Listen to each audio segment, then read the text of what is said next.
Mr. Victor, you have something. Yes, would you consider us in language masters?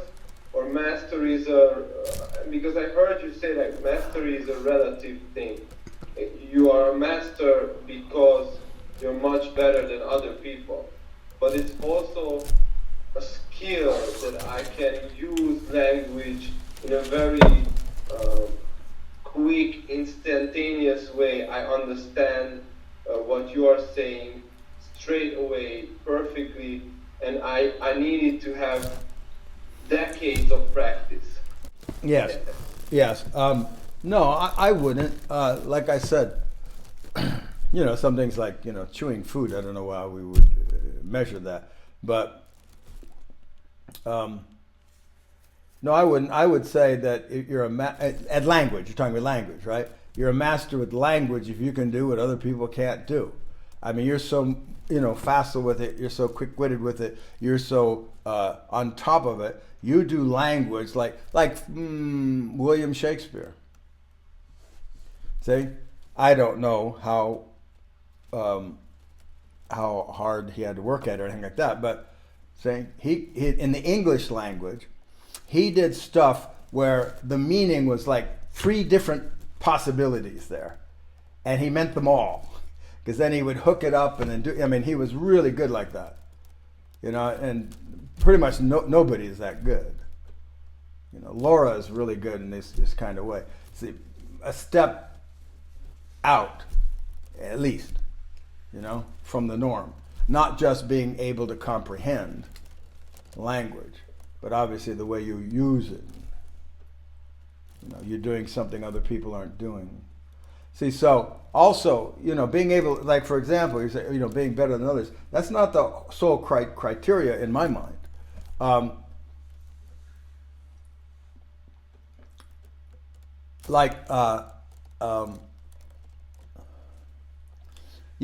are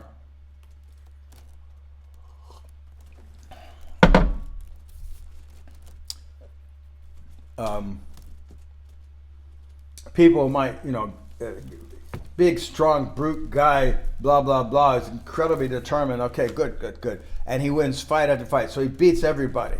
Is he a master? Not to me. See, because of how he does it. See, it's not, he hasn't mastered the domain, he overwhelms it. That's different. Like the difference between Fred Astaire and Gene Kelly. Saying, I think Gene Kelly's good, but not a master. I think Fred Astaire is a master. See, and he's not flamboyant. I don't think he's flamboyant at all. He might not even, it's probably not true, but he might not be able to do some stuff that, Kelly does. But it doesn't matter. It's not what I'm talking about. Or to me,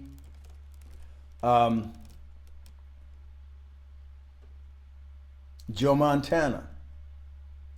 Doesn't probably mean anything to you. But Joe Montana was the quarterback for the 49ers when the 49ers dominated for years and years. They won 5 Super Bowls, and where nobody could stop them. Why? Well, because they had a really fucking good team. And Joe Montana. And Joe Montana is kind of how I got interested in football at all, because I'm not that interested. I'll watch a game if they have pretty uniforms. No, it's true. I think the Saints, they got great uniforms, right? The Saints, but some guys, I don't like the uniforms. It's true. Red and purple. Nah. In any case, just his precision and his mind control and his movement was just phenomenal. The guy, and he's not a big guy, and he's got these guerrillas all around him trying to destroy him, and literally trying to destroy him. That's what they want to do. His guy's trying to hold him back, and he's in the pocket, right? And he fades back, boom, boom, boom. Somebody breaks through, and he's going to get hit. He knows it. You know, he can see it. He's watching everything down there. He knows he's going to get hit, and his mind never moves. And he's, and then like that. And he never, like even when he's getting hit, it's like, it's flying through the air. Go. You know, and it's like the mind control is just phenomenal. You know, and the skill. Jesus fucking Christ. I know, you know, there's a lot of good quarterbacks, but Jesus fucking Christ. He would throw, obviously I'm a fan of Montana, you know, but he would throw a ball damn near 100 yards. I mean, like, you know, 80 yards, whatever, like way down. And he's got Rice, who's usually his main receiver, whipping down there, and other guys. And by the time the ball gets there, it's time so that the other enemy guys that are trying to get the ball too can't. Only Rice. Boom! Like that right between their hands. It's like, holy shit, how do you do that? You know? And he'd do it over and over again. I mean, obviously they rehearsed. And they knew how to do it. Anyway, I'm just saying, you know, the skill, the grace, the mind control, these aspects to me are aspects of mastery, the effortlessness. If you're doing a great deal of effort, I'm not thinking so much mastery in my mind, you know.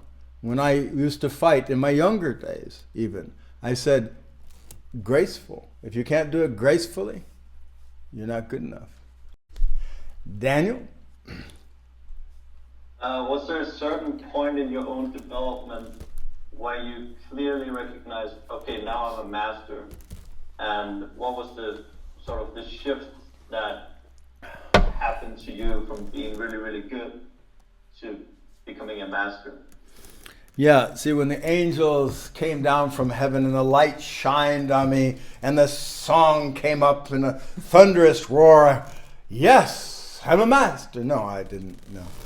No, there was no epiphany or anything. There was no moment, really, no. I just knew I was getting better and better and better, you know, and doing things others could not do. They didn't even understand or know how. You know, like I said, in the world tournament, you know, people would get hurt, and I could see they had no idea how that was happening. So that's really troublesome, you know, when you're getting hurt and you don't know why. They couldn't understand, you know, what I'm doing. And then just kind of moving in that domain. And I think it would be around related to, well, you know, mastering effortless power, right?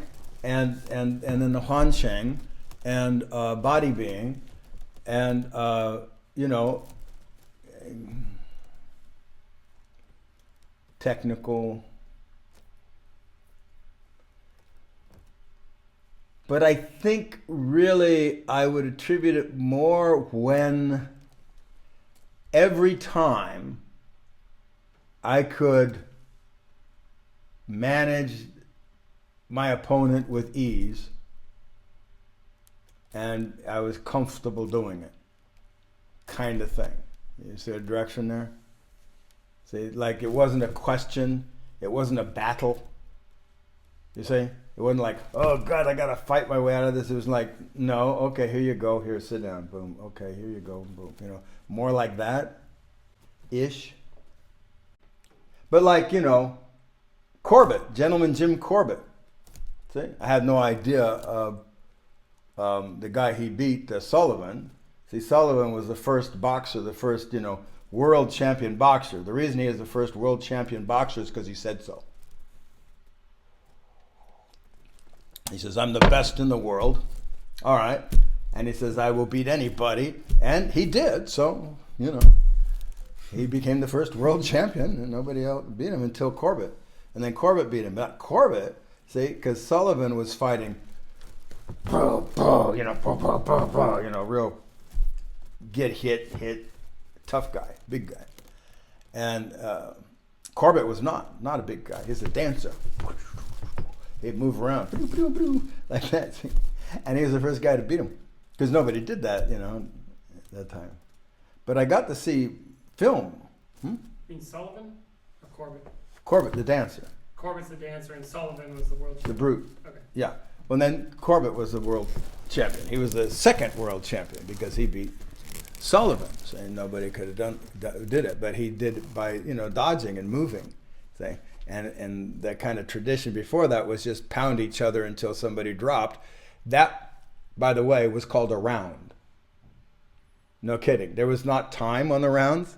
In the old days, it was till somebody got knocked down. And when somebody got knocked down, that was called a round. And then, they come conscious again or whatever, they get up and they go again, see? And they would have like 100 rounds. And in the beginning, they didn't have gloves, and then they developed gloves because they kept hurting their hands. Anyway, but I got to see film of Corbett. See, now you'd think, okay, boxing came a long way since then. Lots of inventions and understandings and, whatever that they didn't have back then when they were just kind of starting. But I saw Corbett in his fight. They had film. Bat Masterson was in the audience. Yeah, you seen that one? You probably don't know who Bat Masterson was, but he was famous for his derringer and gunfighting. Anyway, but he was quite. He wore like a. That impressed me too. Like a European bathing suit. You know what I'm saying? Little bikini guy thing. Like that. I went, whoa. Okay. I didn't. I would think he'd have pantalones on or whatever. Like there'd be lots of clothes, but no. And he just moved around. He danced. Boom, boom, boom. I thought, oh, okay. It's not half bad. So it's hard to tell. And then again, the old thing, again, and I go to what I know, the fight between Rocky Marciano and Muhammad Ali.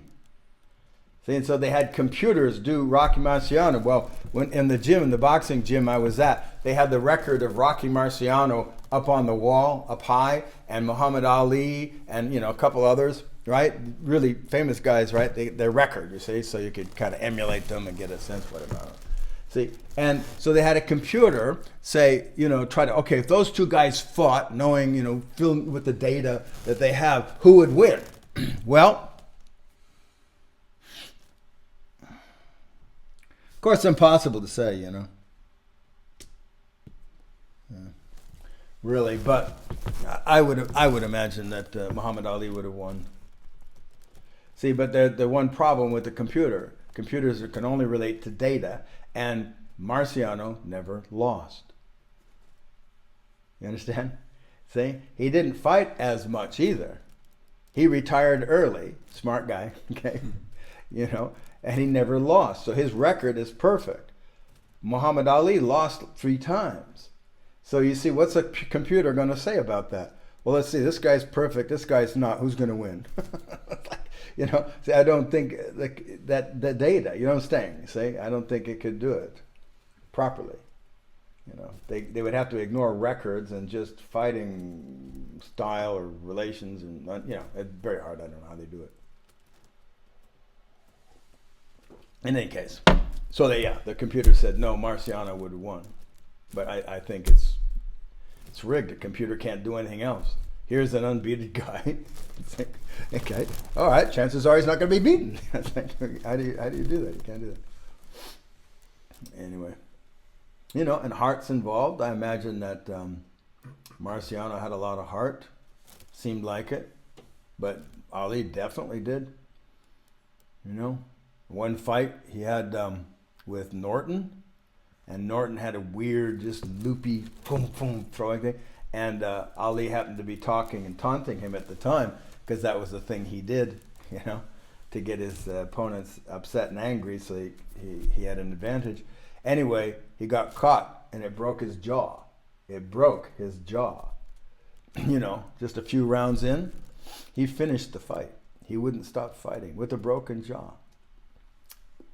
Tried to, protect his jaw, but he didn't give up. He finished the fight. That's a lot of heart there. I think he lost that fight because he couldn't, do it right. But then once his jaw healed, he creamed Norton. He just went back and nailed him. You know what I'm saying? So there's these kind of things. He lost a fight to Frazier. Oh my God. Frazier's like a flea. They're hard to kill, you know? You gotta ever try to kill a flea? Hard to kill. No? You don't hang out with fleas much? All right. See, and then and Ali lost by a decision to Frazier, but then Ali went home. Frazier was in the hospital for like 3 weeks. Anyway, so yeah, hard to tell about these things. See? But you know, you give people credit where it's due. You know, during his time, if he was a master, he was a master. You know, some people are a master doing. You know, one thing and then it changes, you see, okay. They can't be held accountable for the changes. You know. Yeah, and then again, you know, you consider, maybe, you know, watch, just in this kind of vein, say, you watch old footage, if there is such a thing, and see for yourself, you know. Did they have something going on the other people did not? You know, were they able to do stuff the other people could not do? They have stuff going on you can't do. But that might not be a high bar, depending on what you can do. Thanks for watching. Taste Ralston's wisdom for yourself. Ralston didn't obtain his wisdom by watching videos. Join him in doing this work. Please check the links in the description.